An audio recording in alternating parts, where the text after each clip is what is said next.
Hi, welcome to another of our Success with People live cast. I'm Trevor E.S. Smith and I'll be your host today. So while the streams are being aligned, I want to invite you today to set aside some time because we want to discuss matters that are potentially transformative. We do invest time and effort to present content that can be transformational. And today we want to look at three keys to being heard and valued. It's important also to be valued, not just to be heard, but your contribution should be valued. And this is part of enhancing your influence and impact. So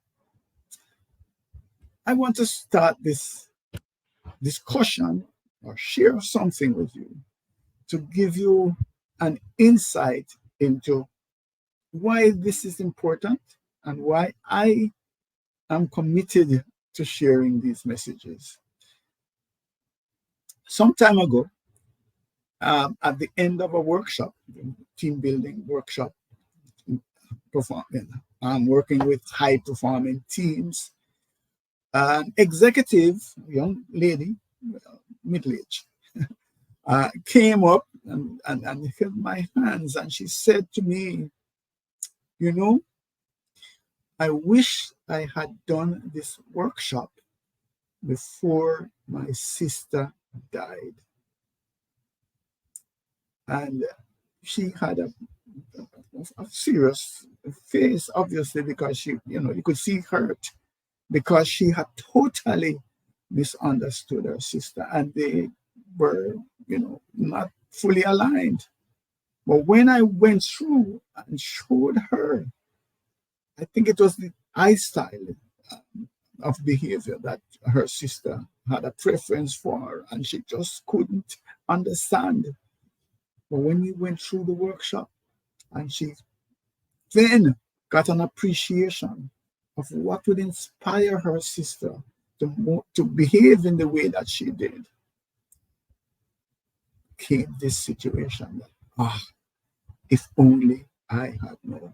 And so the point I'm raising here is that what I'm about to share is helpful for our person or professional um, career growth, but it is critical as well.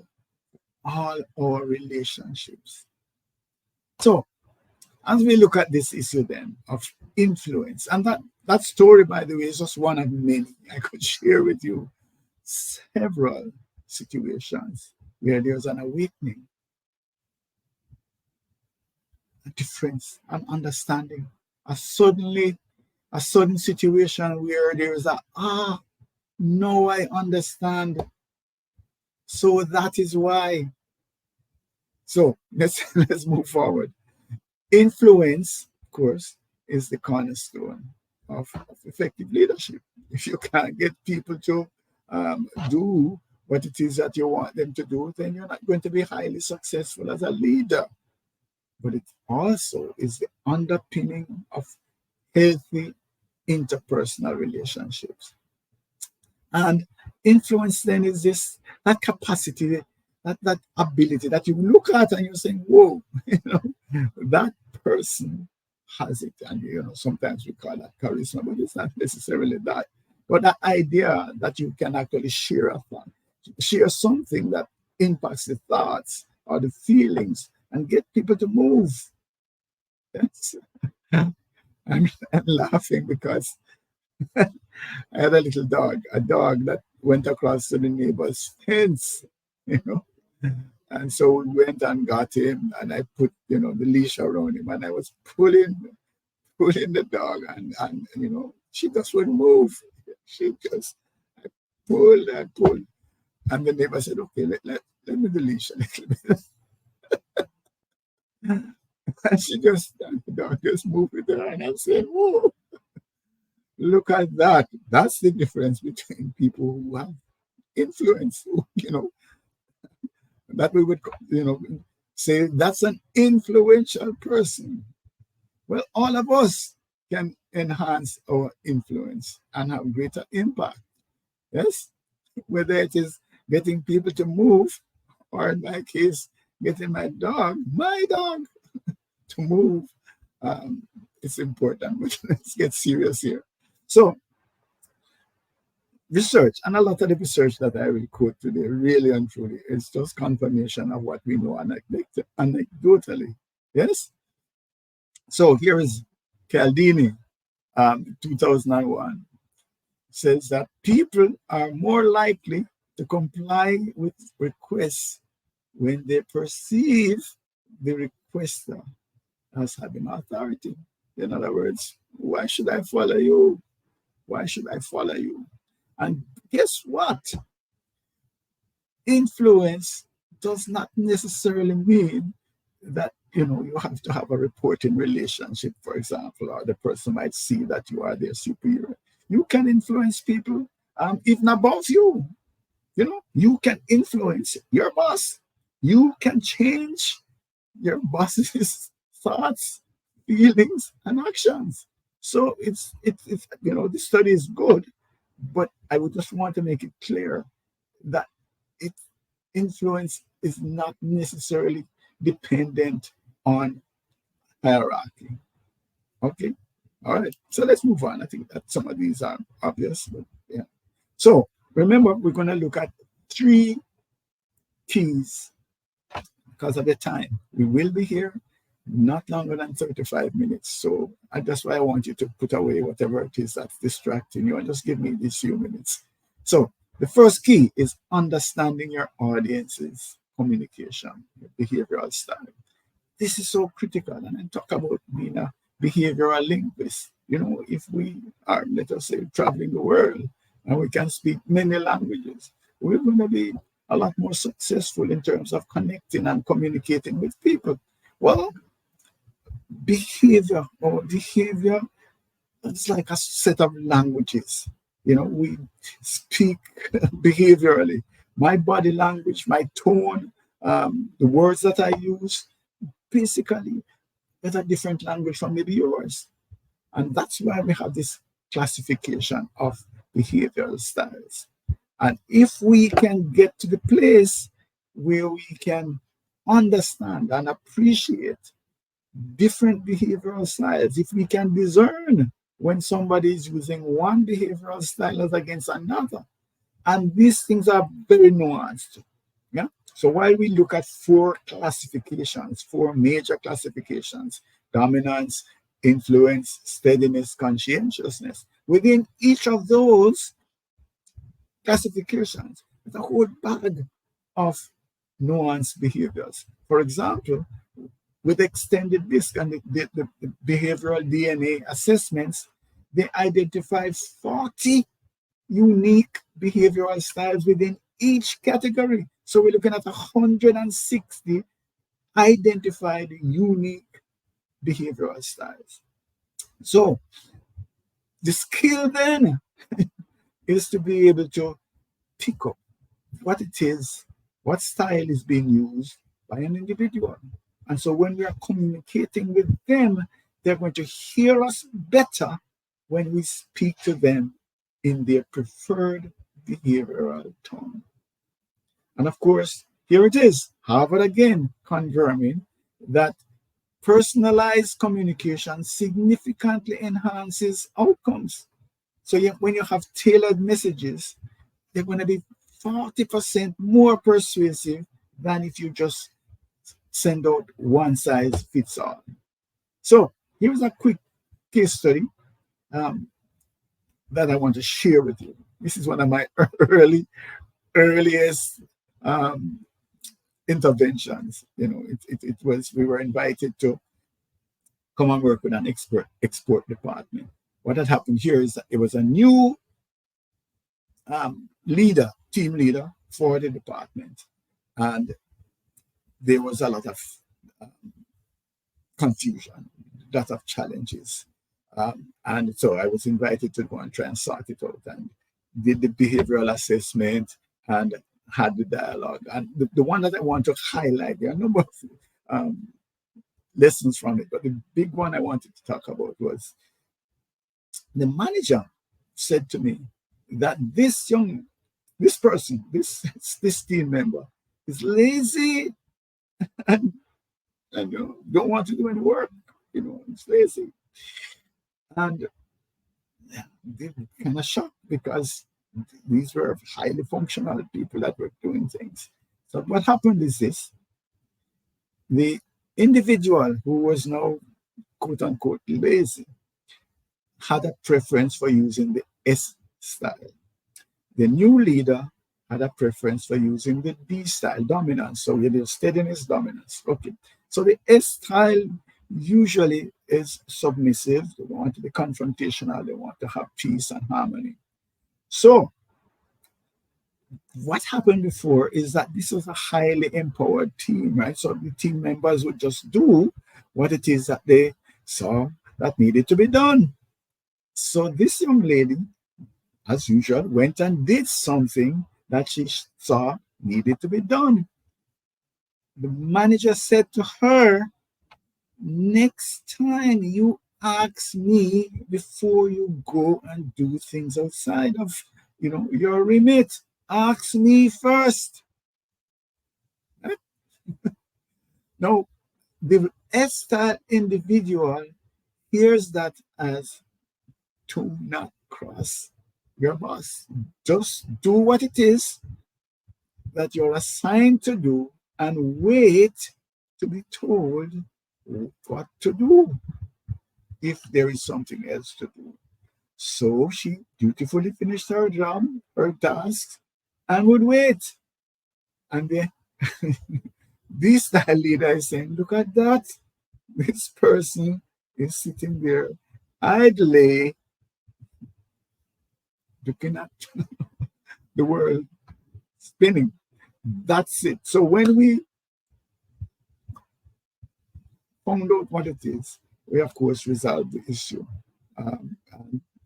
So that's one of the things that I'm saying to you. If you understand the behavioral style of individuals, the communication, the relationships can be totally different. And the team dynamics and the performance can be greatly enhanced.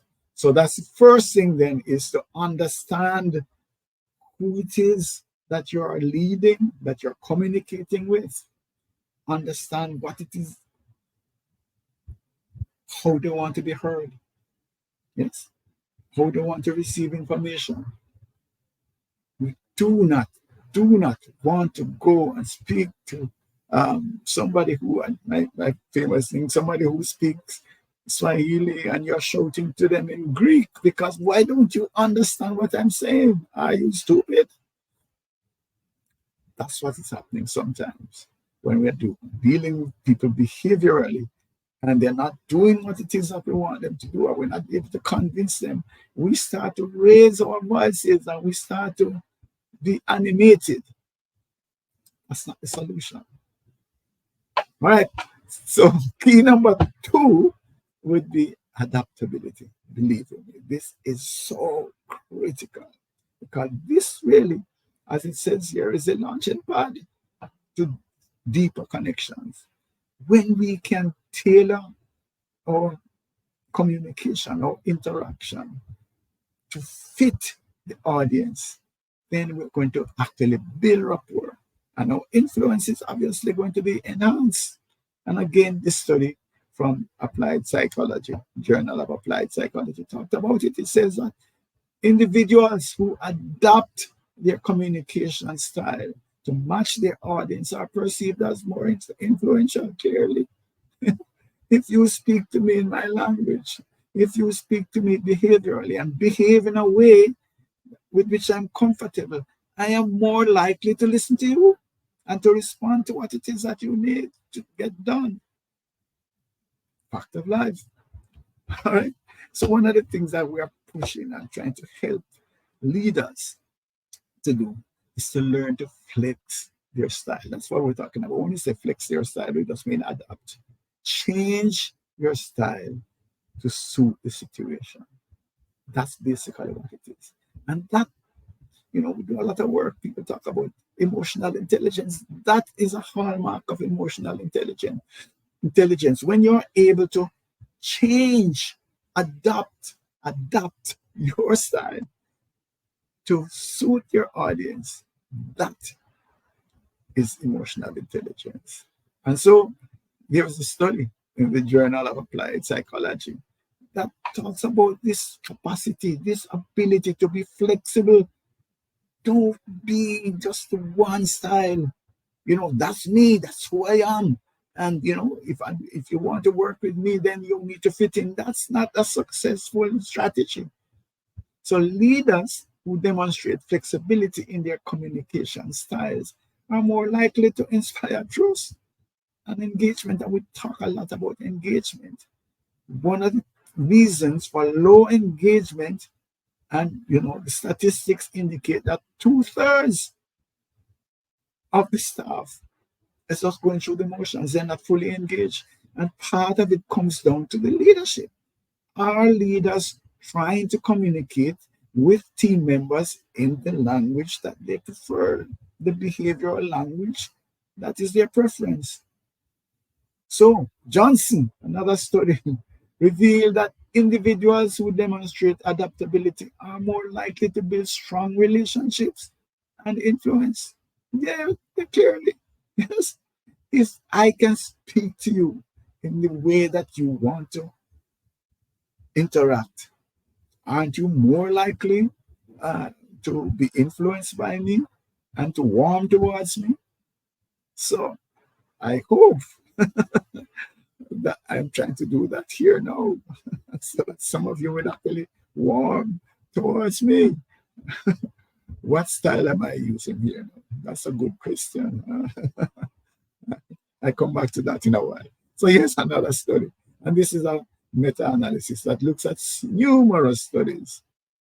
And what they found is that there was a significant positive correlation between the ability to adapt one's communication style to match that of the audience and increase influence. That's basically what it is. So the study concluded that individuals who demonstrate flexibility in their communication approach are more successful in persuading and influencing others. There we go. There we go. So maybe I have some D-style individuals listening, and so they would note that I'm trying to be bullet pointed. I'm trying to get to the point. I'm not going to drag on and give you a lot of long stories. Yes? Okay. But I did, in fact, share, and put some fun in there and some innovative ideas in there from my iStyle audience.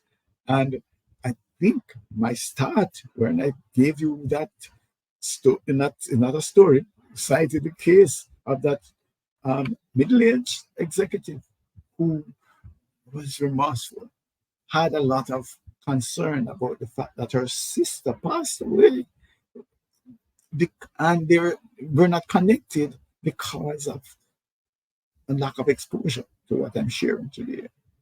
And my C-style audience notice study after study, evidence-based. Yes.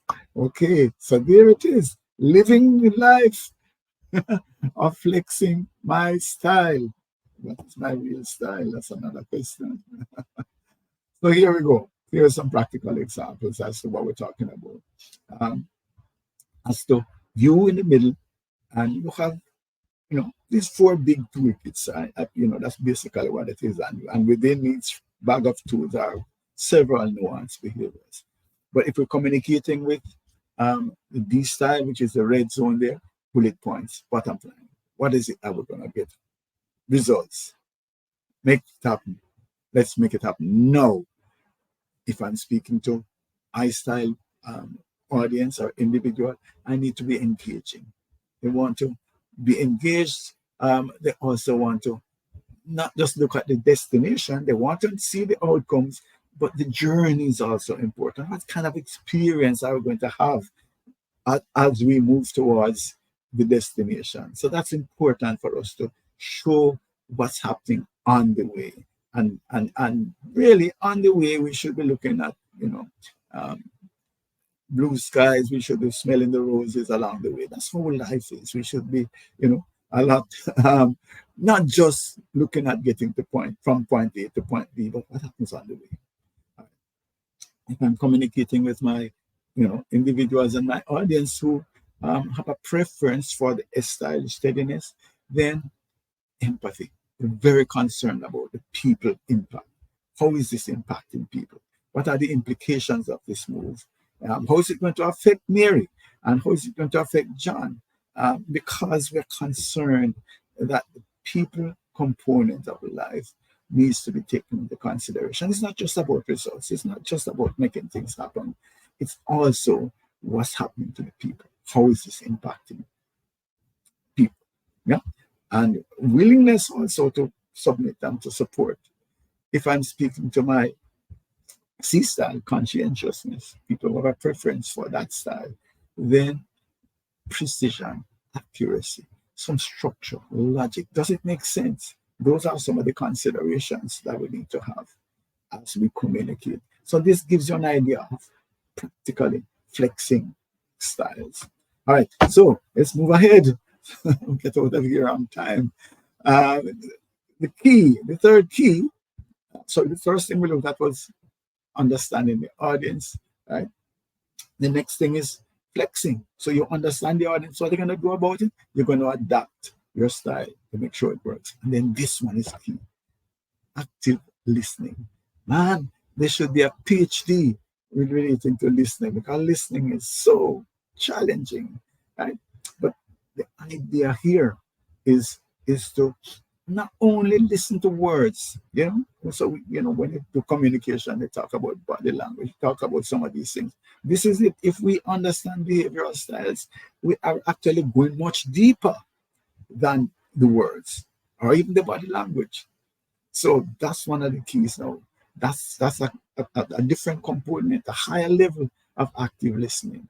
So Harvard Business Review published a document, that suggests that active listening fosters trust and enhances influence. So, and it validates different perspectives. What we're saying, diverse perspectives, it allows views to contend. Yeah, that's a challenge that we are seeing now, where there seems to be this idea that everybody needs to rally around one idea. And if not, there's a major conflict. There's not the discipline or the patience to listen and to say, okay, out of all these ideas, can we agree around some of them? Of course, there will be disagreements, but how willing are we to really hear contending views? I don't want to get into the political arena, but just think about that as to whether anybody is listening to the other side, and if there's any chance of people coming together. And it's happening in the workplace where we have silos as well. The key is let diverse views come to the table, listen. We can reject, but let us listen at least first. So if we are able to do that, then we're going to foster meaningful relationships. At least there will be respect. And there's an interesting study. Nowadays, we want innovation. Well, the only way you're going to have innovation is if people allow crazy ideas, if you want, but ideas to come to the table.